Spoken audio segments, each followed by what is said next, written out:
پھر اللہ نے سورۃ البقرہ آیت 222 میں فرمایا وَيَسْأَلُونَكَ عَنِ الْمَحِيضِ، اور تم سے حیض کے بارے میں پوچھتے ہیں۔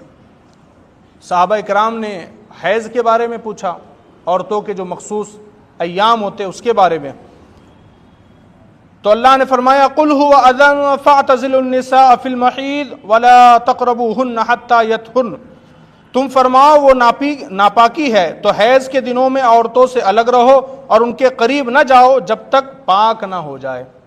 دراصل مشرکین عرب جو تھے نا، وہ یہودی اور مجوسیوں کے طریقے پر چل کر کے کیا کرتے تھے، وہ ان کے طریقے پر چل کر کے عورتوں سے نفرت کیا کرتے تھے۔ ان دنوں میں عورتوں کے قریب نہیں جاتے تھے۔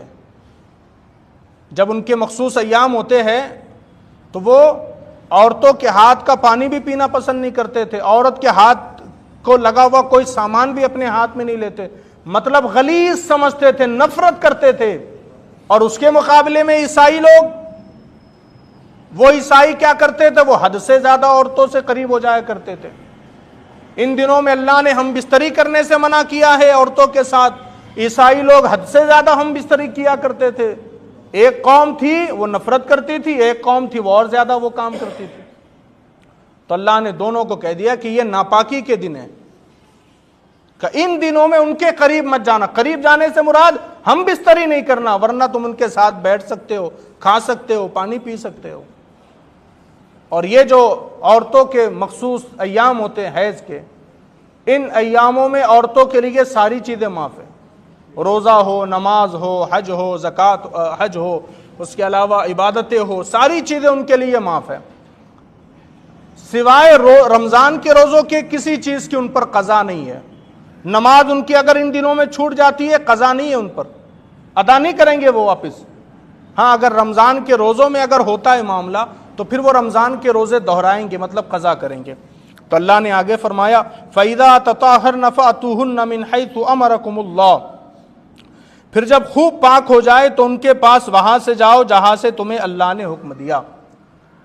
یعنی کہ قوم لوط جو تھی ان کے اندر برائی موجود تھی، لواطت کی۔ اس کو آپ ایسے سمجھے کہ وہ مردوں کے ساتھ زنا کیا کرتے تھے، مردوں کے ساتھ بدکاری کیا کرتے تھے۔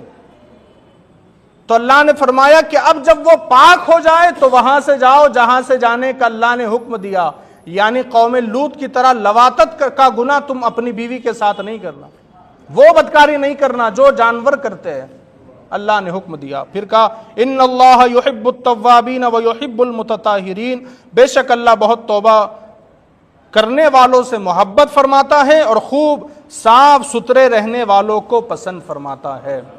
اللہ توبہ کرنے والوں کو بھی پسند کرتا ہے، بلکہ ان سے محبت کرتا ہے، اور صاف ستھرے رہنے والوں کو اللہ پسند کرتا ہے، گھیتلے رہنے والوں کو اللہ پسند نہیں کرتا۔